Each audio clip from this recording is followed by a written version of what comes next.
Washington, D.C., this is Democracy Now! I've just had an opportunity to speak with President Trump, and he, I would say to all my colleagues, has indicated he's prepared to sign the bill. He will also be issuing a national emergency declaration at the same time. We're going to issue a national. As Congress passes a government spending bill, including nearly $1.4 billion to build 55 miles of new border barriers out of steel, Trump has vowed to declare a national emergency to get the rest of the funding he wants for his wall. We'll get response from Public Citizen President Robert Weissman, who says the move will constitute an outrageous abuse of power, perhaps the most dangerous yet by an unstable and increasingly autocratic president, he says. We'll also get response from immigrant rights activist Erica Andiola. And this Black History Month marks the 201st birthday of the renowned abolitionist Frederick Douglass. Well, both of my ancestors, Frederick Douglass and Booker T. Washington, were born into slavery. And they were born into the most horrific conditions that a human being could be subjected to. But yet, through the power of education, both of my ancestors understood from a very young age that education equals freedom. We'll speak with Kenneth Morris Jr., the great-great-great-grandson of Frederick Douglass. He's also the great-great-grandson of Booker T. Washington. And we'll talk to Professor Ibram X. Kendi, founding director of the Anti-Racist Research and Policy Center at American University. All that and more coming up.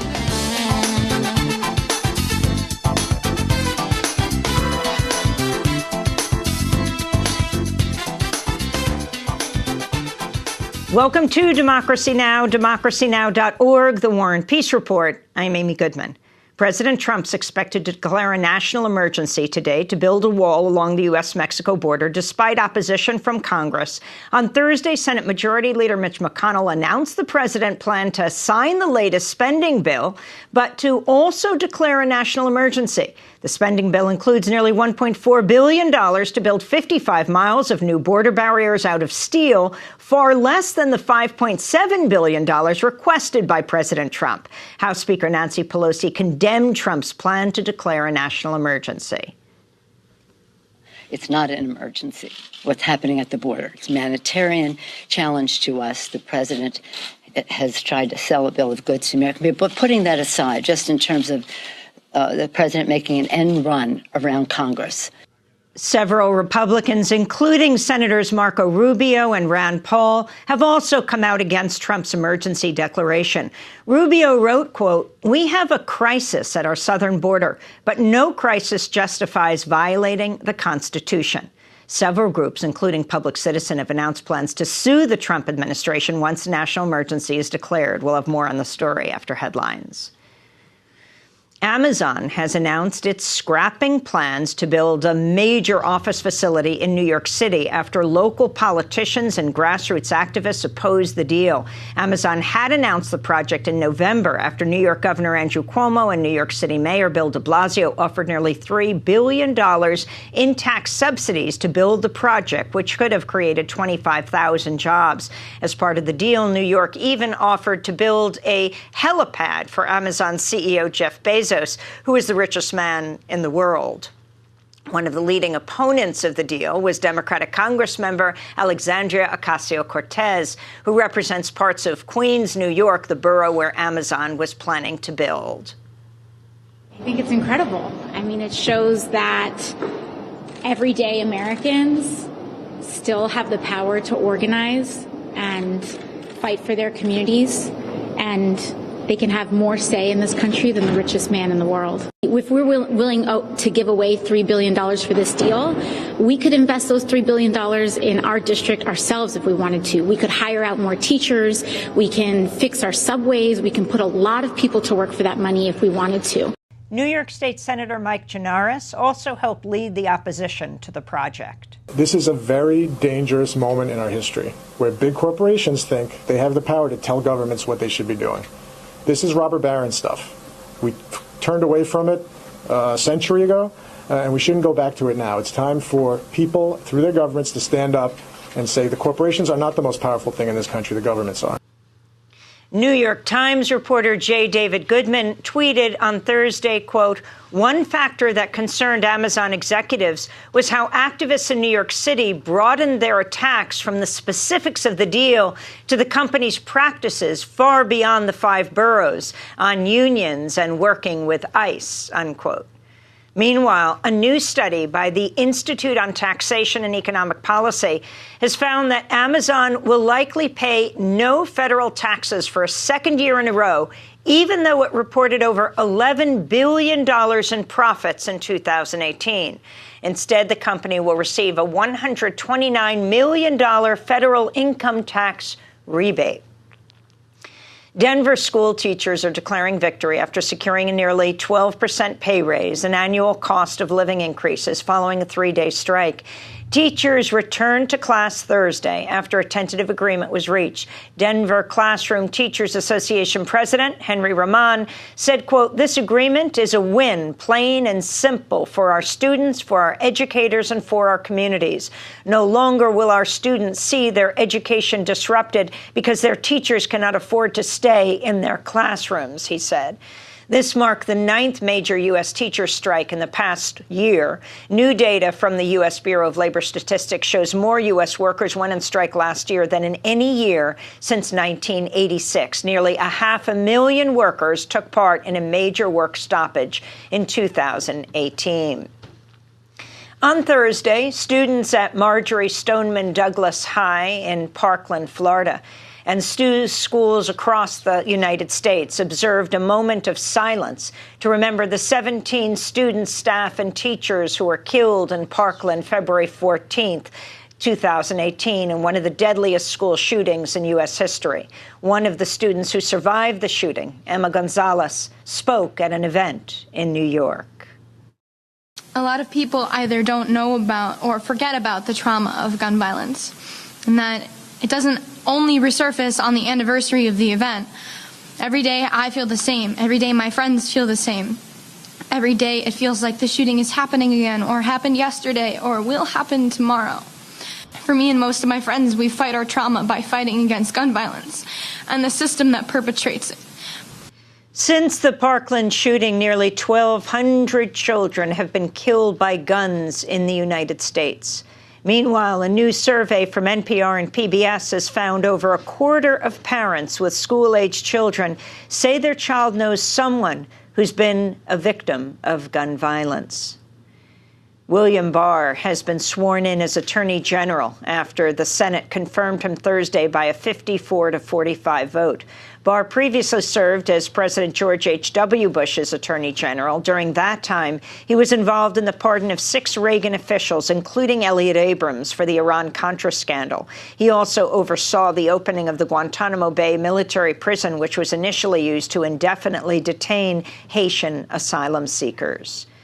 Former Deputy FBI Director Andrew McCabe has spoken out for the first time about why he ordered a counterintelligence investigation involving President Trump and his ties to Russia after Trump fired Bureau FBI Director James Comey in 2017. McCabe will appear on 60 Minutes Sunday, but an excerpt of the interview conducted by Scott Pelley has already been released. How long was it after that you decided to start the obstruction of justice and counterintelligence investigations involving the president?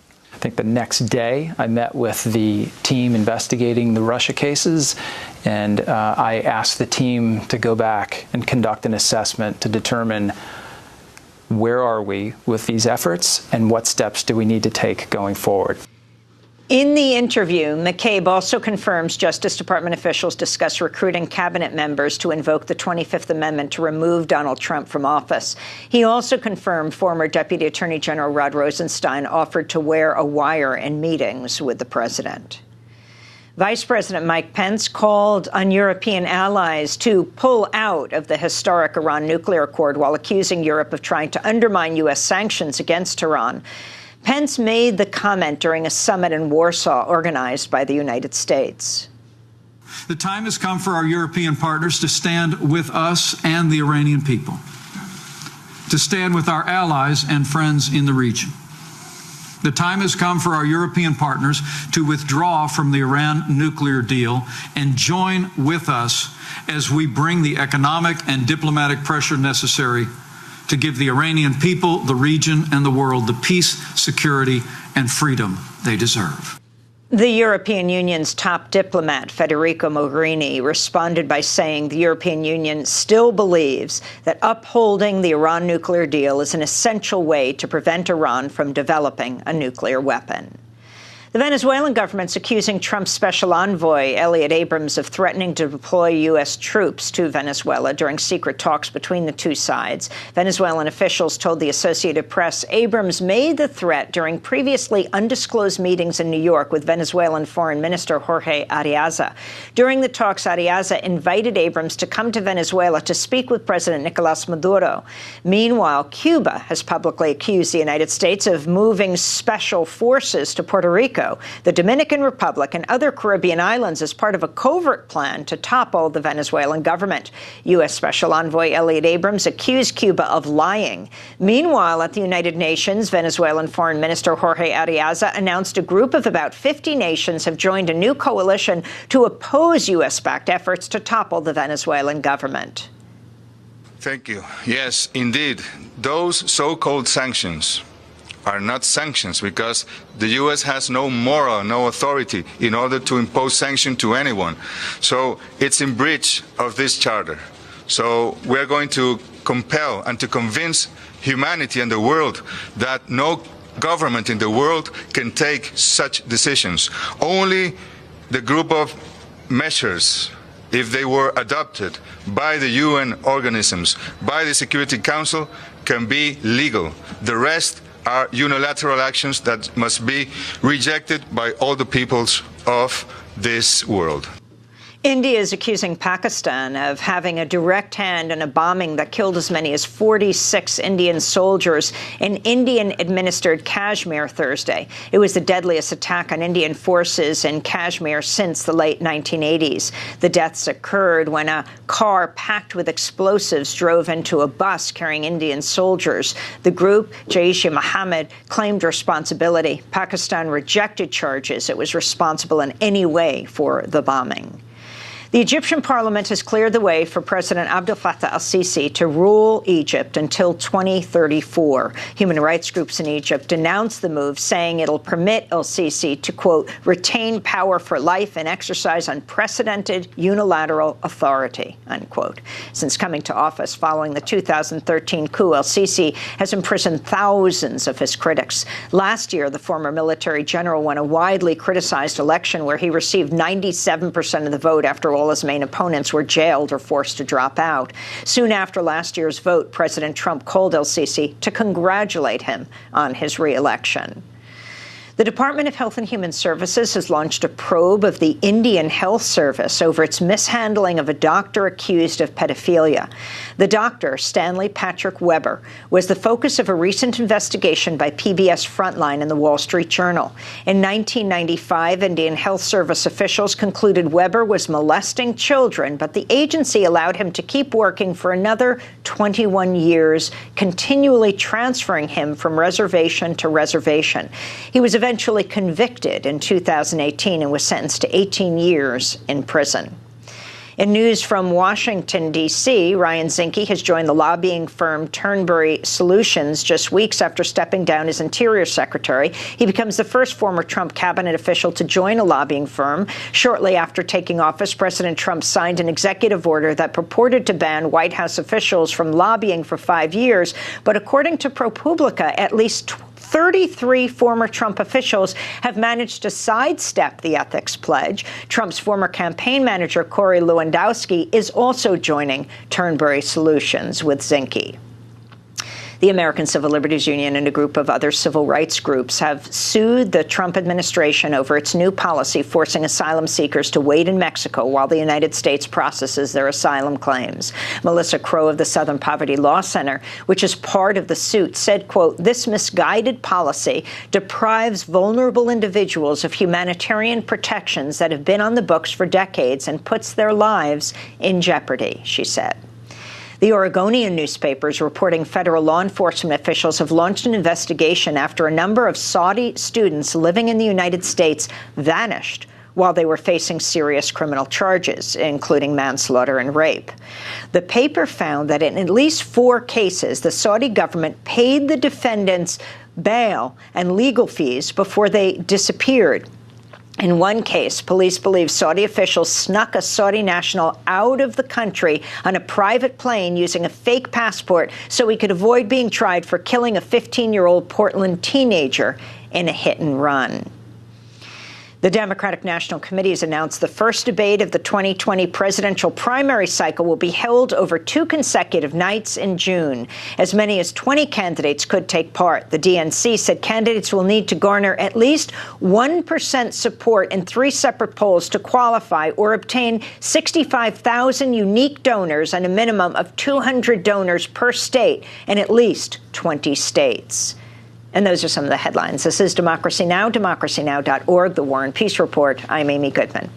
With 1 day left to pass a government spending bill before tonight's midnight deadline to avert another government shutdown, both the House and Senate passed the measure Thursday that came out of the bipartisan conference committee earlier this week. The bill includes nearly $1.4 billion to build 55 miles of new border barriers out of steel, far less than the $5.7 billion requested by President Trump. Senate Majority Leader Mitch McConnell took to the Senate floor Thursday to announce President Trump's decision to sign the spending bill. As some had speculated and many Democrats feared, McConnell confirmed Trump's plan to declare a national emergency in an attempt to circumvent Congress for his $5.7 billion in border wall funding. I've just had an opportunity to speak with President Trump, and he, I would say to all my colleagues, has indicated he's prepared to sign the bill. He will also be issuing a national emergency declaration at the same time. And I've indicated to him that I'm going to support the national emergency declaration. So for all of my colleagues, the president will sign the bill. We'll be voting on it shortly.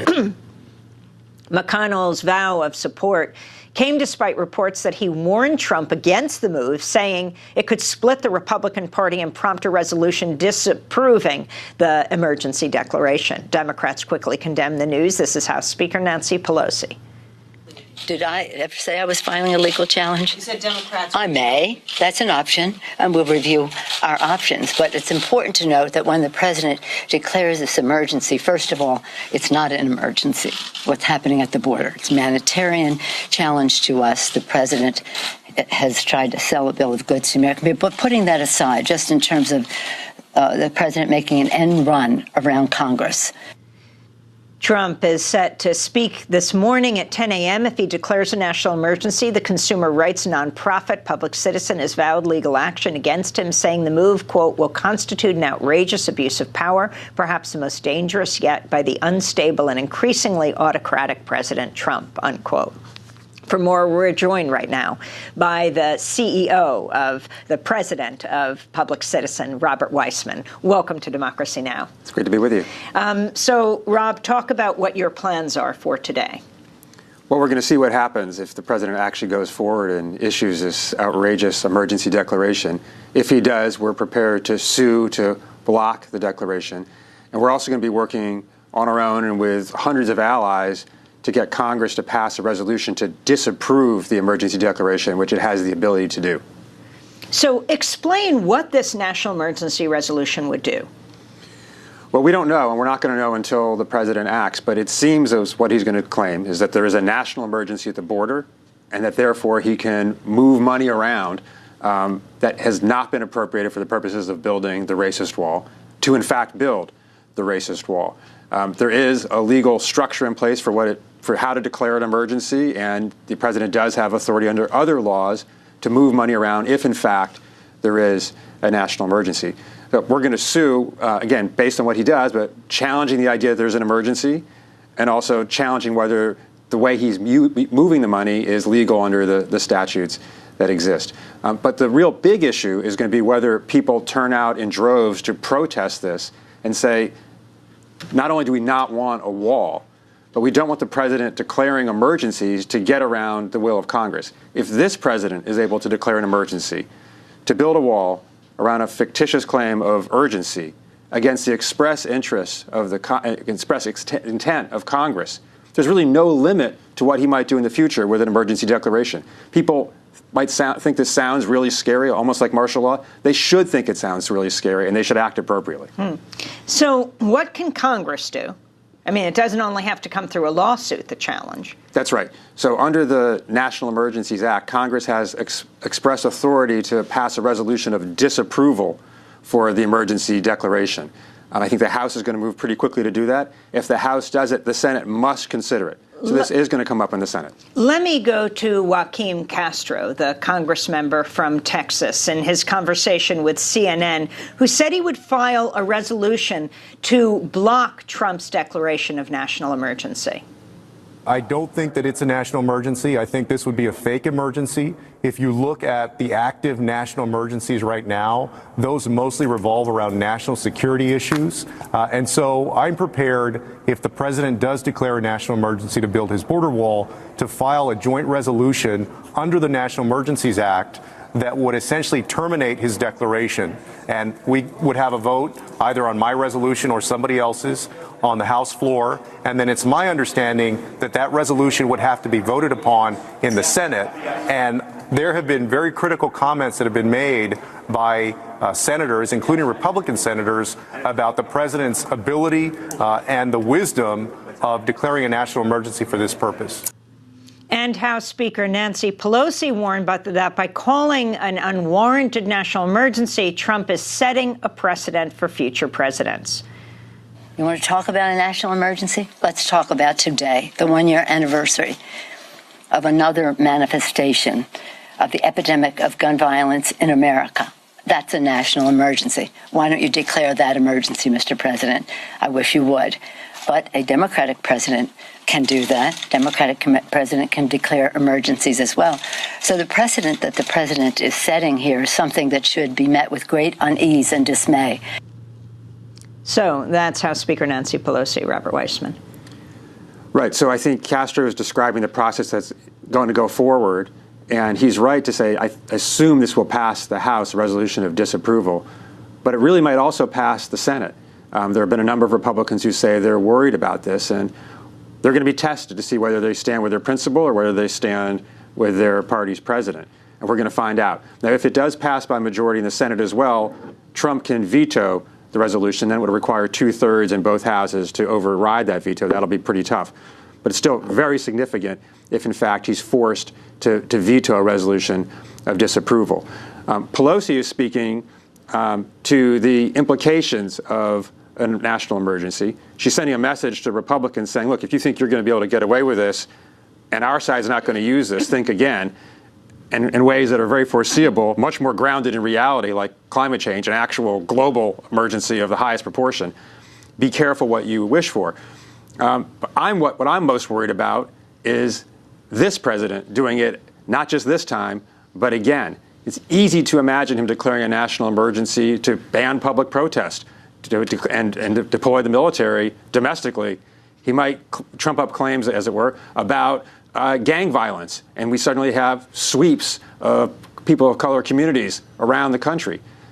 Those extreme scenarios, they're not so extreme with this president. And whether or not they might move forward depends both on how the national emergency is treated in the courts, but especially by how it's received by the American people in Congress. And what do you think about the courts, what they would do?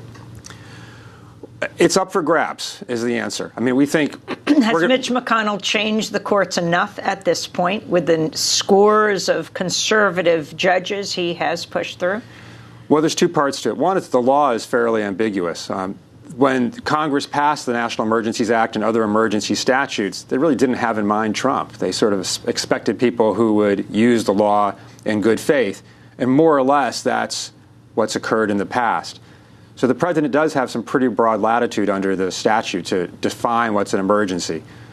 We think even so, in this case, it's plainly not an emergency. There's not really any problem. It has no sense of urgency, and the president's powers in this regard are at his lowest ebb because he's trying to change spending decisions that Congress has made. So the first is the legal question, which is not clear-cut. And then there's the background of the courts. And even if it were clear-cut, it would be a mistake to assume that the Supreme Court at the end of the day is going to side with civil liberties or separation of powers or really anything else other than President Trump. I want to ask you about something else. I want to turn to President Trump's selection of David Bernhardt as Secretary of the Interior. Bernhardt, a former oil lobbyist, has been the agency's acting secretary since Ryan Zinke stepped down in December amidst multiple scandals and ethics violations. Bernhardt was confirmed as Deputy Secretary of the Interior in 2017, where he helped roll back regulations overseen by the department. He worked to make the approval for land and offshore drilling projects easier and proposed limiting protections for endangered species. Bernhardt also ordered some furloughed workers back to work during the government shutdown to push through on oil and natural gas drilling permits, offshore drilling, and drilling in the Alaska refuge, according to an ethics complaint of Public Citizen. With the Interior Department's ethics official and Inspector General, Bernhardt appears to have violated Trump's executive order barring officials from working on any issues they had lobbied on in the 2 years prior to joining the administration. Rob Weissman, can you talk about what you have on Bernhardt and what you think needs to happen? Well, this is one of just the most amazing but now normalized features of the Trump administration. What we've seen in agency after agency is they have a scandal at the cabinet level. The cabinet official is forced out, and he, it's always been a he, is replaced by a lobbyist. So their response to ethics challenges in the Trump administration is to hire lobbyists who worked on the agency that they're now going to be in charge of. That happened at EPA, where there's a coal lobbyist in charge, replacing Pruitt. It happened at HHS, the Health and Human Services Department, where Tom Price was replaced by a former executive of a drug company. And now at the Department of Interior, where an oil lobbyist comes in to take over for Ryan Zinke, who, as you just mentioned, by the way, leaves the department and goes and becomes a lobbyist himself. This guy, Bernhardt... With the former campaign manager for Corey Lewandowski. That's right. Corey Lewandowski for Trump. It's hard to keep track of all the moving pieces, but if you just assume it's as corrupt as you could possibly imagine and double it, you'll usually land right. So with Bernhardt, he, among the other things he had done before coming into government, is a lobby on the Clean Water Act, which he is now inside government tried to roll back. We had actually filed an earlier complaint against Bernhardt because he's also previously been, we knew, in violation of Trump's supposed ethics rules. And now with this new information about his lobbying on the Clean Water Act, it's very clear he's working on the exact same issue that he'd worked on as a lobbyist outside of government. Well, Rob Weissman, I want to thank you for being with us. President of Public Citizen, the group has said it'll sue President Trump if he declares a national emergency to secure funding for his border wall. This is Democracy Now! When we come back, we get response from immigrants' rights activist Erica Andiola on the passage of the bill and President Trump's threats. Stay with us.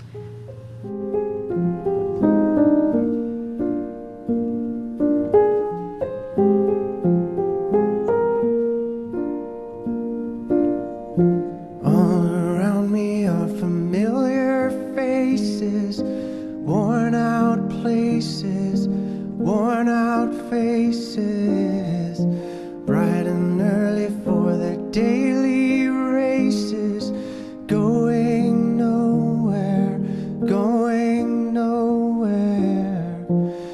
Their tears are filling up their glasses, no expression, no expression. Hide my head, I wanna drown my sorrow.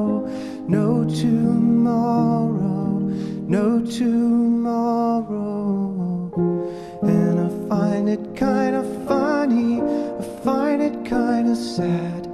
The dreams in which I'm dying are the best I've ever had. I find it hard to tell you, I find it hard to take. When people run in circles, it's a very, very mad world. Mad world. Mad Mad World featuring Gary Jules. This is Democracy Now! I'm Amy Goodman. We're broadcasting from Washington, D.C. President Trump's expected to declare a national emergency today to build a wall along the U.S.-Mexico border despite opposition from Congress. On Thursday, Senate Majority Leader Mitch McConnell announced Trump planned to sign the latest spending bill, but to also declare a national emergency. The bill includes nearly $1.4 billion to build 55 miles of new border barriers out of steel, far less than the $5.7 billion requested by President Trump. Democratic Congress members Alexandria Ocasio-Cortez and Ilhan Omar, Ayanna Pressley, and Rashida Tlaib issued a statement that they voted against the bill because it gives more funding to Immigration and Customs Enforcement. That's ICE. Well, for more, we're joined via Democracy Now! Video stream by Erica Andiola, Chief Advocacy Officer for RACIS, the Refugee and Immigrant Center for Education and Legal Services. Erica, thanks so much for joining us from West Virginia. Can you talk about what the bill that is about to be signed and then President Trump's threat? Yeah, for me, is very alarming, very, very alarming to see that this president is about to use a national emergency as a political card, basically, to try to get this wall, which we know it's not going to do anything to actually solve the problem that is happening at the border. The problem that's happening at the border, it's been said over and over again that is humanitarian. And what does that mean? That there's human beings literally right now trying to figure out how to ask asylum in this country, which is legal. And so it's definitely alarming, and I really hope that we can rise up if he does this, because we can't continue to let him do this. So, Erica, talk about the Congress members like Joaquin Castro, who represents the Rio Grande Valley in Texas, like AOC, Alexandria Ocasio-Cortez, and Ilhan Omar, Rashida Tlaib. They're voting against the legislation. And why?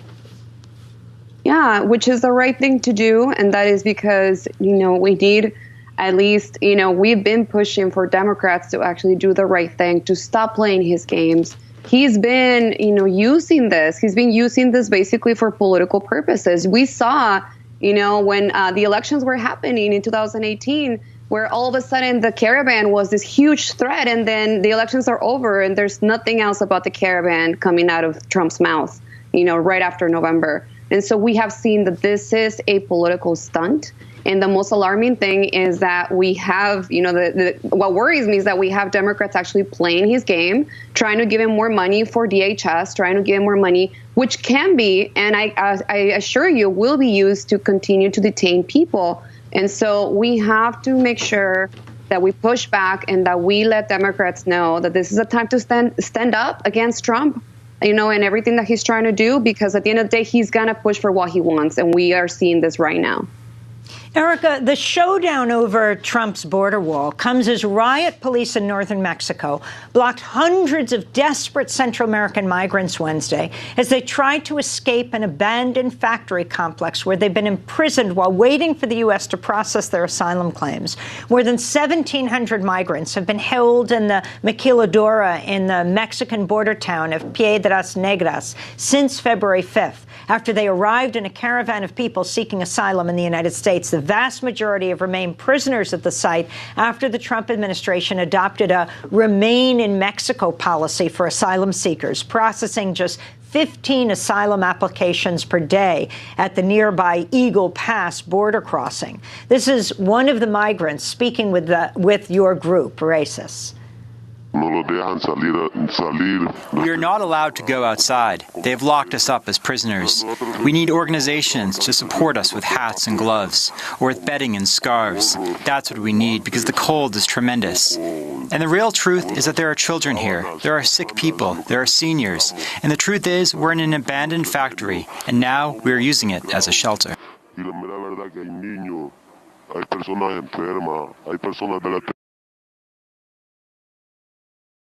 Because the person was afraid of being identified. RACIS was also able to speak with a child being held there just outside the facility. This is an excerpt.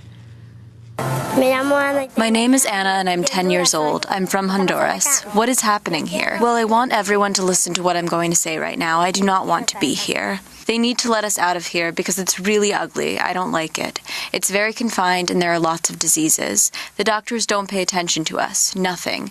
We came to the doctor yesterday and they told us there were no pills. There are no pills every day. For Mom, there are never any pills. That's why my mom gets angry. They don't let us go outside if we don't go out with that piece of paper. They won't let us go out. We want to go to the convenience store, but we can't. And here, we can't sleep very well because they don't turn the lights off. Yesterday, I went to bed at 1 a.m. My mom is sick. They don't let us sleep, and there's so much noise here. That's why my mom does not want to be here. Talk about this situation, Erica Andiola. Yeah, it's really hard to hear this 10-year-old girl. So I'm getting a little emotional. I apologize, but this is the actual urgency. We have children and elderly and human beings right now who are in this old factory in Mexico, being surrounded by Mexican police. They don't know what's going on. Raíces, our team, has been on the ground trying to figure out how we can best support them. They're not letting us inside the shelter, and not everybody's able to come out of the shelter unless they have a humanitarian visa from Mexico. And so, we have heard a lot of stories, like Ana's, of people who right now are trying to get out of there, trying to buy food outside, trying to get, women trying to get, necessities for them. And so for us, it's important to at least get in there and give them some information on what's going on, because they have no idea what the process is. They have no idea how long they're going to be there. And, they know that they can come and knock on the door and ask for asylum. But, we can't really assess, or we can't really give them advice on what they could possibly do, because they're not letting us inside. They're basically in this prison. And so that is the actual humanitarian crisis that is happening. And I hope that, this little girl and all these folks who are actually telling their stories can actually touch the hearts of some of the politicians here. I'm pretty sure they're not going to touch Trump's heart, but at least, like I said, Democrats can hear this and see that giving them more money to this, to this administration, it's not going to do anything. Erica Andiola, we want to thank you for being with us, Chief Advocacy Officer for ISIS, the Refugee and Immigrant Center for Education and Legal Services. This is Democracy Now!, democracynow.org, The War and Peace Report. I'm Amy Goodman. We're broadcasting from the nation's capital, from Washington, D.C. Well, this Black History Month marks the 201st birthday of the renowned abolitionist Frederick Douglass. Douglass was born into slavery in 1818, it is believed. He died a free man in 1895. That's known. On July 5th, 1852, in Rochester, New York, Douglass gave one of his most famous speeches, the meaning of the 4th of July to the American Negro. He was addressing the Rochester Ladies Anti-Slavery Society. This is an excerpt of James Earl Jones reading the historic address during a performance of Howard Zinn's Voices of a People's History of the United States. It is not light that is needed, but fire. It is not the gentle shower, but thunder. We need the storm, the whirlwind, the earthquake. The feeling of the nation must be quickened. The conscience of the nation must be roused. The propriety of the nation must be startled. The hypocrisy of the nation must be exposed, and the crimes against God and man must be proclaimed and denounced. James Earl Jones reading the speech of Frederick Douglass. Well, last night, leaders from around the country gathered at the Library of Congress here in Washington, D.C., to honor the life and legacy of Frederick Douglass. The ceremony was the culmination of a year of events marking the bicentennial of the birth of the celebrated abolitionist, politician, writer, feminist, educator, entrepreneur, and diplomat. We're joined now by Kenneth Morris, Jr., Frederick Douglass's great-great-great-grandson. He's here in Washington, D.C. to celebrate his ancestors' remarkable legacy. Kenneth Morris, Jr. is the co-founder and president of the Frederick Douglass Family Initiatives, also the great-great-grandson of Booker T. Washington. Welcome to Democracy Now! Thank you, Amy. What a legacy. What a legacy. Wow. So, especially for young people, tell us about Frederick Douglass. Tell us about his life history and what he would have felt about what's happening today. Well, he was born into slavery, as you said, sometime in 1818. He was born to an enslaved woman and to a white man, and it was presumed that his master was his father. And he had an opportunity in his life where he was taken from the eastern shore of Maryland to be the house servant for his master's brother. And the reason I say it was an opportunity was because when he got there, his slave mistress had never had a slave before and didn't know that it was illegal to teach him. She begins to teach him his ABCs. His master finds out, gets angry, forbids the lessons, but that was all that Frederick Douglass needed, was that little spark of knowledge into his mental darkness. He would teach himself to read and write over the objections of his overseers, escaped slavery at the age of 20 in 1838. He would go on to become an advisor to President Lincoln. He was an ambassador and consul general to Haiti, first African-American U.S. Marshal, and the list goes on, and would pass away in 1895 in his home in Washington, D.C.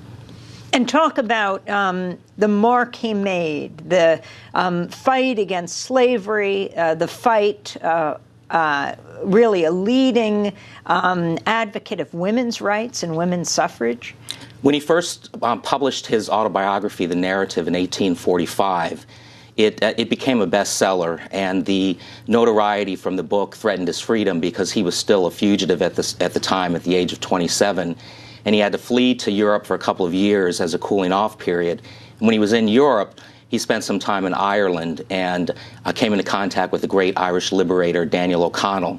And Daniel O'Connell really helped Frederick Douglass to understand that about human rights and to fight for human rights for everyone. When he would return back to the United States after his abolitionist friends paid for his freedom from his master, he came back with a different mindset, an internationalist mindset to fighting for human rights for everybody. And this is why you see him become one of the first statesmen of any race to fight for women's rights and women's suffrage and to speak out for the rights of immigrants and many other disenfranchised groups. Well, in 2017, Donald Trump seemed to suggest he thought Frederick Douglass was still alive. This is Trump speaking at a Black History Month event 2 years ago. I am very proud now that we have a museum in the National Mall where people can learn about Reverend King, so many other things. Frederick Douglass is an example of somebody who's done an amazing job and is being recognized more and more, I notice. He notices. That was President Trump. It might have been encouraging for you to know, Kenneth, that your great-great-great-grandfather was still alive. Well, it would have been nice because I've always looked forward to meeting him. And so had he still been alive, that would have been a great thing. But the last time that the two of us were together, we talked about that 2 years ago. And that really has been the gift that keeps on giving. You're talking about me and you, not you and President Trump. Yes, that's correct. Yeah. The gift that keeps on giving, because it really put his name out there into the public consciousness. And many people know the name Frederick Douglass, but they don't necessarily know what he did or what his contributions were to the country. So there was good and bad that came from that. But as far as our work, the name recognition has really helped us to advance the work in the bicentennial year. You're moving your institute to Rochester, New York. Why? Frederick Douglass spent 25 years of his life there. He published the North Star newspaper there, which was the leading abolitionist voice. It's where he chose to be buried in Mount Hope Cemetery. And it is really time for the Frederick Douglass Family Initiatives and the family of Frederick Douglass to return back to the city that he loved so much. We've been able to develop some great relationships in the community. During the bicentennial year, we worked on a project where we erected 13 statues of Frederick Douglass all around the city at sites that were significant in his life. Was one of the statues of Frederick Douglass recently vandalized? It was vandalized, and it's interesting that the site where that statue was vandalized by two students at St. John's Fisher College was the site where a school stood where Frederick and Anna's oldest daughter was enrolled, but she was forced to be segregated from the rest of her classmates. Then eventually Frederick would take her out of the school. So it was interesting that this racist act of tearing down this statue was at the site where Rosetta had suffered racism and segregation. What do you want to leave people with as we come out of February 14th is the day you've chosen to celebrate your great-great-great-grandfather's birthday. But especially young people today. Yeah, well, that's the date that he chose for his birthday. He only saw his mother 4 times his whole life, and she used to call him her little Valentine. So when he was looking for a day to celebrate his birthday, he chose February 14th. But what we would hope young people would take away, I think, is a great story. When Frederick Douglass was near the end of his life at his home here in the Anacostia neighborhood of Washington, D.C., he loved to walk around the street and interact with the kids. And there was a young man that walked up to him and said, "What advice would you give to a person that's looking to fight for justice and fight for equality?" And without hesitation, Frederick said, "Agitate, agitate, agitate." And he was always agitating. And of course, in the political climate that we're in right now with the divisiveness and the rhetoric, it's really important that activists and young people understand that they can lift their voices and agitate. And talk about the significance of him being one of the most photographed people back then. I find it amazing. He was 22 years old, only 2 years removed from slavery, never having spent one day of his life in a classroom. He understood that this new technology, photography, could help him make his arguments for liberation and equality. And he understood that he could present himself in the public as a man worthy of freedom, worthy of citizenship. And if we think about the visuals of Frederick Douglass and his intense steely glare in those photographs, especially the young years, he did that intentionally because he said, "I never want to look like a happy, amiable fugitive slave." He's trying to shatter the notion in the public consciousness that these were people of African descent that were not worthy of freedom or citizenship, and perhaps they were better off in slavery, make them an other to justify brutalizing them, exploiting them, and dehumanizing them. Well, Kenneth Morris, I want to thank you so much for being with us. Kenneth Morris Jr. is the co-founder and president of the Frederick Douglass Family Initiatives, the great-great-great-grandson of Frederick Douglass. We'll have you back to talk about your other ancestor. You are also the great-great-grandson of Booker T. Washington. This is Democracy Now!, but when we come back, we'll be joined by American University professor Ibram X. Kendi. Stay with us. Swing low, sweet chariot, coming but carry me home. Swing low, sweet chariot, coming but carry me home. Swing low, sweet chariot, come but carry me home. Swing low, sweet chariot, come but carry me home. I looked over Jordan, and what did I see? Coming but carry me home, a band of angels coming after me, coming but carry me home. Swing low, sweet chariot, coming but carry me home. Swing low, sweet chariot. Swing Low by Paul Robeson. This is Democracy Now! I'm Amy Goodman as we continue to celebrate the remarkable life and legacy of Frederick Douglass on his 201st birthday. We're joined now by Ibram X. Kendi, professor of history and international relations at American University, founding director of its Anti-Racist Research and Policy Center. Professor Kendi spoke last night at the Library of Congress at an event honoring Frederick Douglass, where he quoted the renowned abolitionist who once said, quote, "If there is no struggle, there is no progress. Those who profess to favor freedom and yet depreciate agitation are men who want crops without plowing up the ground. They want rain without thunder and lightning. They want the ocean without the awful roar of its many waters. This struggle may be a moral one, or it may be a physical one, or it may be both moral and physical, but it must be a struggle. Those are the words of Frederick Douglass, quoted by Ibram X. Kendi, who is a National Book Award-winning author of Stamped from the Beginning, The Definitive History of Racist Ideas in America, his forthcoming book, How to Be an Anti-Racist. He's also a contributing editor at The Atlantic magazine. Welcome to Democracy Now! It's great to have you with us. It's a pleasure to be on the show. How does Frederick Douglass inspire you in this week of the anniversary of his birth? Well, I think that many people are trying to sort of imagine how to bring about a new world based on everything that's been happening in recent years. And Frederick Douglass constantly sort of told us that the road is not going to be easy, but the road must be a road of struggle.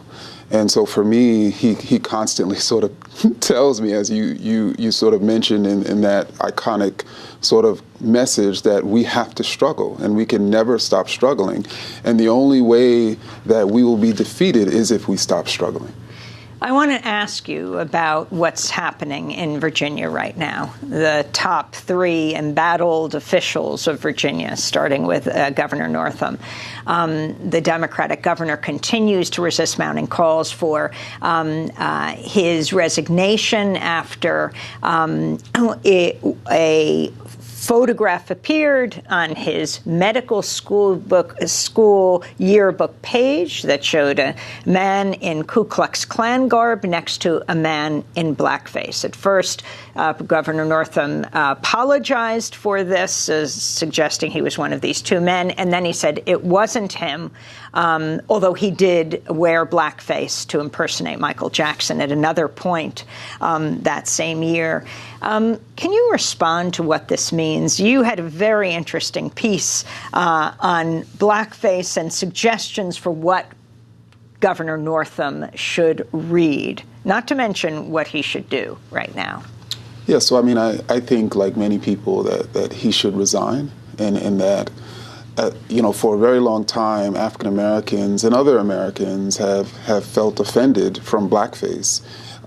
Felt as if Americans weren't listening to them as we told them that this was not certainly something that should be going on.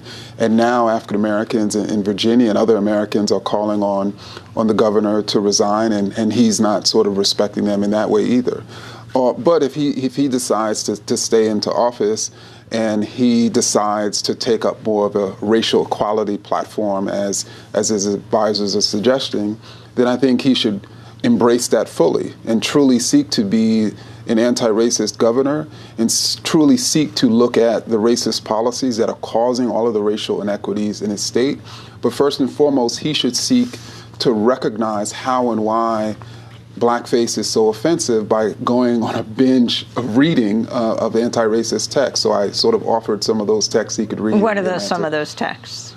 Oh, man. So, I mean, he could, of course, start out with some political memoirs and the autobiography of Malcolm X, or Maya Angelou's I Know Why the Cage Book Sings. He can read essays like Between the World and Me, or even The Fire. By Ta-Nehisi Coates? Yeah, by Ta-Nehisi Coates, or The Fire Next Time by James Baldwin, or The Fire This Time by Jesmyn Ward, her anthology. Or he can read books on slavery, and so, I mean, I think there's so many texts that he could read if he was seriously interested in learning about racism in this country. So you have just finished a book, How to Be an Anti-Racist.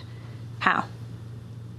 Well, I think first and foremost for us to recognize there's no such thing as a not racist. And so typically when Americans are charged with expressing racist ideas or defending racist policies, Americans like to respond by saying, I'm not a racist. And I have yet to figure out what it means to be a not racist. And so I think first and foremost for Americans to stop being in denial about their racist ideas, about the policies that are causing racial disparities, and recognize that there's only racist and anti-racist ideas, notions of racial hierarchy and notions of racial equality. There are only racist and anti-racist policies, policies that yield racial equity and policies that yield racial inequity. And then there are only people who are supporting either or both. And so I think for us, first and foremost, to recognize that there's no such thing as a not racist, and for us to recognize we can only be racist or anti-racist. Professor Kendi, you wrote a beautiful piece in The Atlantic magazine about, well, this period, this last year that you've been writing your book, How to Be an Anti-Racist. You also went through a health crisis yourself, being diagnosed with 4th stage metastatic colon cancer, over a year ago? Yes. 88% of people don't make it. Talk about the diagnosis and how you came through this. Yeah, so I mean, around this time last year, I think January 10th of last year, I had a colonoscopy, and we were shocked when the doctor came in and said that she saw something abnormal, which she thought was cancer, and then the next day they scanned my body and found that colon cancer had spread to my liver. And there were tumors in my liver. And so I think I was 35 years old, I was completely shocked. I didn't have any of the risk factors. But at the same time, they said there was a chance, a chance that I could recover. And so, of course, I did 6 months of chemotherapy, and almost immediately the tumors started to shrink. And ultimately, I did surgery at the end of the summer, and the surgeons went in and found that there were no cancer cells left. And for me, the way that I got through that process was more or less sort of thinking about writing, of course, the book, but even sort of thinking about what was possible. I mean, I tried to really appreciate the little things in life and just know that if there's a possibility, then I want to be that possibility. You were a little girl. Yes. When you were diagnosed, how old was she? She was about 1. Yeah. So how did it change your views? You wrote in the piece, the more my fear of death changed into the wonder of survival, the more I reflected on what I was writing. If I could live on, why not live on to be anti-racist? Why not live to be fully human and see all others as fully human, and fight to ensure our policies see and treat all humans fully and equitably? Yeah, I mean, it really, in many ways, the cancer diagnosis and the fight, and of course it was extremely difficult going through 6 months of chemo privately, but I think for me, it allowed me to recognize just how precious our time is on this earth, just how short our time is on this earth, and just how serious we should be about our time on this earth. And so for me, that's what it really was. I mean, we need to take every moment that we have on this earth seriously. And for me, that seriousness was trying to create a new anti-racist world. You talked about a kind of cocoon of women around you, your little girl, your partner, and your mother. Yes. Yeah, so my mother, when we told her that I more than likely had cancer, her response was, well, we'll deal with it. And that was it.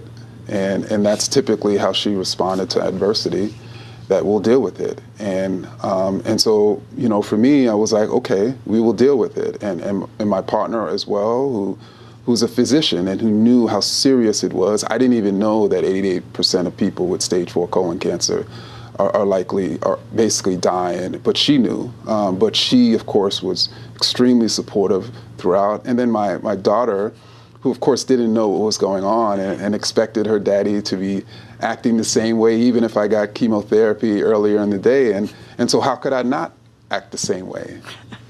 So how does it feel to be part of the 12%?